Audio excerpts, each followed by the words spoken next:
नमस्ते, स्वागत है आप सभी का एक और नए वीडियो में जहां पर आज हम बात करने वाले हैं डोलो 650 टैबलेट के बारे में। डोलो 650 टैबलेट कैसे काम करती है, इसके क्या क्या साइड इफ़ेक्ट्स होते हैं और इससे जुड़ी हर तरह की बातें आज की वीडियो में मैं आपको बताने वाला हूं। बट उससे पहले मैं आप सभी को सॉरी कहना चाहूँगा क्योंकि मेरा आवाज़ आप लोग को थोड़ा अलग लग रहा होगा। मेरा भी तबीयत ख़राब है तो थोड़ा एडजस्ट कर लीजिएगा। एंड आप सभी को बहुत ज़्यादा धन्यवाद, थैंक यू।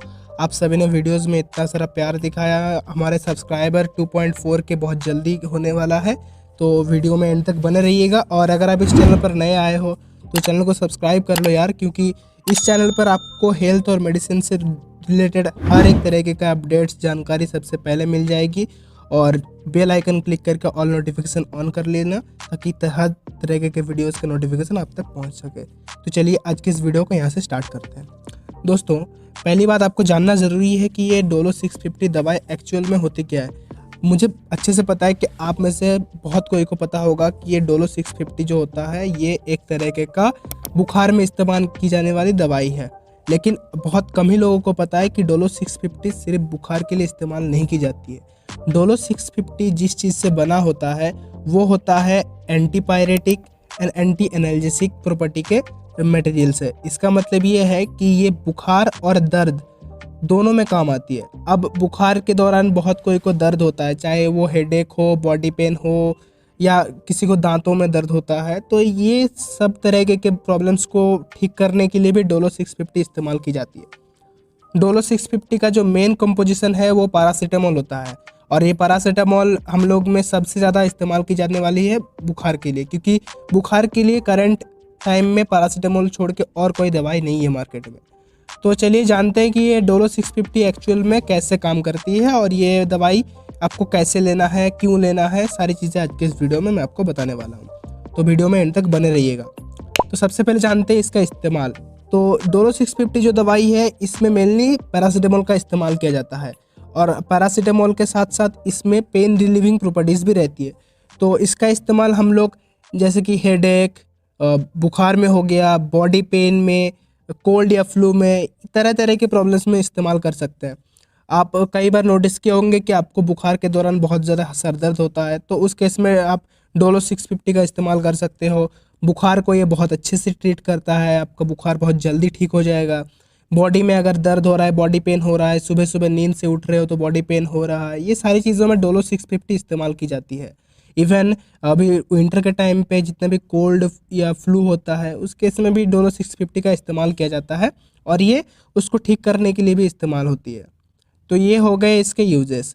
अब साइड इफ़ेक्ट्स की अगर बात करें तो हर एक दवाई की तरह डोलो 650 का भी बहुत सारा साइड इफ़ेक्ट है और मैं आपको एक जेन्युइन रिव्यू दे रहा हूँ। ये दवाई मैं रिसेंटली यूज़ किया भी हूँ और इसके साइड इफ़ेक्ट्स मुझे बहुत ज़्यादा दिखे हैं और सब के लिए अलग अलग होते हैं, बट मैं आपको इसके बारे में एक जेन्युइन रिव्यू देना चाहता हूँ क्योंकि ये दवाई मैंने खुद इस्तेमाल किया है और मेरे इस्तेमाल से ही मैं आपको इसका रिज़ल्ट भी बता रहा हूँ। देखिए, डोलो 650 कंपेरेटिवली ज़्यादा साइड इफ़ेक्ट शो करता है एज़ कम्पेयर टू अदर किसी पेन रिलीविंग या एंटीपायरेटिक दवाई। जैसे कि आप आइबुप्रोफेन ले लीजिए या कैल्पोल ले लीजिए, ये लोग इतना ज़्यादा साइड इफ़ेक्ट नहीं दिखाते जितना डोलो 650 का साइड इफ़ेक्ट है। इसका मेन प्रॉब्लम जो मुझे लगा वो ये था कि ये दवाई पेट में अल्सर, हार्टबर्न, एसिडिटी, ये सबसे ज़्यादा कॉज कर रहा है। डिस्कम्फर्ट जो होता है ना स्टोमक में, पेट में जो डिस्कम्फर्ट होता है वैसा प्रॉब्लम ये क्रिएट कर रहा है एज़ कम्पेयर टू बाकी दवाई। तो इस केस में मुझे थोड़ा सा इसका जो कंडीशन है वो उतना अच्छा नहीं लगा। बट डिफरेंट पर्सन में इसका साइड इफ़ेक्ट अलग हो सकते हैं।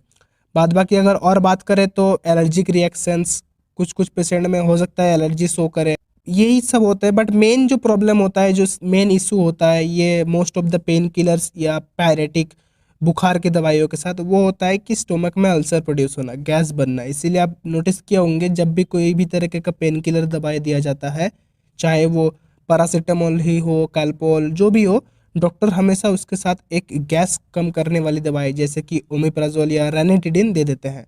अगर आप इसको इस्तेमाल करते हो तो आप ऑब्वियसली अपना रिव्यू मुझे कमेंट में ज़रूर बताइएगा। तो चलिए आगे बढ़ते हैं, आगे जानते हैं कि इसका डोज कैसे है, मतलब इसको कैसे आपको लेना है, कितना मात्रा में आपको लेना है। पहली बात ये चीज़ आपको हमेशा ध्यान रखना है, जब आप कोई भी तरह का पेन रिलीविंग दवाई ले रहे हो तो आपको कभी भी खाली पेट इस दवाई का कंज्यूम नहीं करना है, क्योंकि खाली पेट अगर आप ये सब दवाई लेते हो तो ऑलरेडी आपके बॉडी में ये एसिडिटी कॉज करता है, और जब आप खाली पेट इस दवाई को इनटेक करोगे तो हो सकता है कि आपके बॉडी में एक्स्ट्रा एसिडिटी कॉज करने के चलते आपका पेट में, स्टोमक में प्रॉब्लम हो सकता है। तो आपको हमेशा में जब भी आप पेन रिलीविंग दवाई ले रहे हो तो कोशिश कीजिए कि खाना खाने के बाद लेने। नॉर्मली इसका डोज एडल्ट्स के लिए किया जाता है 650 mg, मतलब 650 mg का दिया जाता है। हर 4 से 6 घंटे के अंदर आपको एक टेबलेट लेना होता है। जैसे सुबह लीजिए, दोपहर को एंड रात को, तीनों टाइम। एंड बच्चों के लिए इसका डोज कम किया जाता है, इवन बच्चों के लिए सिरप भी अवेलेबल है। तो ये थी इसके डोजेस के बारे में। और आगे अगर बात किया जाए कि इसका क्या क्या प्रिकॉशंस है, मतलब जब आप डोलो 650 इस्तेमाल करते हो तो आपको कुछ कुछ बातों का ध्यान रखना है। पहली बात यह है कि अगर आपको लीवर का प्रॉब्लम है, आपको लीवर डिजीज़ है, आपको लीवर ठीक नहीं है, तो ये दवाई इस्तेमाल करने से पहले पहली बार डॉक्टर से पूछें, डॉक्टर का एडवाइस लें, उसके बाद ही ये दवाई इस्तेमाल करें। दूसरा चीज़ है अल्कोहल। अल्कोहल कंज्यूम करने के समय में ये सब दवाई को आपको कभी इस्तेमाल नहीं करना है, क्योंकि ये लीवर को पूरा डैमेज करता है और लीवर प्रॉब्लम को बढ़ाता है, मतलब प्रमोट करता है। अगर आप अल्कोहल का कंज्यूम कर रहे हो तो ये सब दवाई का इस्तेमाल ना करें। अल्कोहल को पहले बंद कीजिए, उसके बाद ही ये सब दवाई का इस्तेमाल कीजिएगा। आगे अगर बात करें प्रेगनेंसी के केस में, तो प्रेगनेंसी के केस में आप प्रेगनेंसी के दौरान कभी भी बिना डॉक्टर से पूछे ये दवाई का इस्तेमाल ना करें। देखिए, अगर बात किया जाए प्रेगनेंसी का, तो प्रेगनेंसी के केस में ये सब दवाई सेफ़ है, लेकिन आपको रिस्क नहीं लेना है। और रिस्क से बचने के लिए हमेशा डॉक्टर से पहली बात करें कि ये दवाई आपको लेना चाहिए या नहीं, आपको ज़रूरी है या नहीं, उसके बाद ही इस सब दवाई का आप इस्तेमाल करें। अब आपको कब कब इस दवाई को अवॉइड करना है, किस किस सिचुएशन में आपको इसको एकदम लेना ही नहीं है। पहली बात, अगर आपको पैरासीटामोल से एलर्जी है तो आपको ये दवाई कभी नहीं लेना है। अगर आपको किडनी, लीवर का प्रॉब्लम है तो भी आपको ये दवाई नहीं लेना है। तो ये था एक डिटेल्ड वीडियो डोलो 650 के बारे में। ये दवाई एक बहुत ही ज़्यादा ट्रस्टेड और इफ़ेक्टिव दवाई है, कोई डाउट नहीं है। ये दवाई बहुत ही बढ़िया काम करती है बुखार के केस में, पेन के केस में, दर्द के केस में बहुत बढ़िया काम करता है। ये दवाई को आपको जब भी आपके बॉडी में दर्द के साथ साथ बुखार आ रहा है इस्तेमाल करना चाहिए, क्योंकि ये बहुत ही अच्छा रिजल्ट देता है। तो वीडियो में अगर आपको कुछ भी सीखने के लिए मिला है या कुछ भी इन्फॉर्मेटिव मिला हो तो वीडियो को एक लाइक ज़रूर से कर दीजिएगा, और साथ ही साथ चैनल को सब्सक्राइब करके बेल आइकन क्लिक करके ऑल नोटिफिकेशन ऑन कर लीजिएगा, क्योंकि डोज डिकोडर चैनल पर मैं आप सभी के लिए ऐसे ही हेल्थ और मेडिसिन के रिलेटेड इंपॉर्टेंट वीडियोस लाता रहता हूँ। तो मिलते हैं अगले किसी वीडियो में एक और नए टॉपिक के साथ। तब तक स्वस्थ रहिए और मुस्कुराते रहिए। धन्यवाद।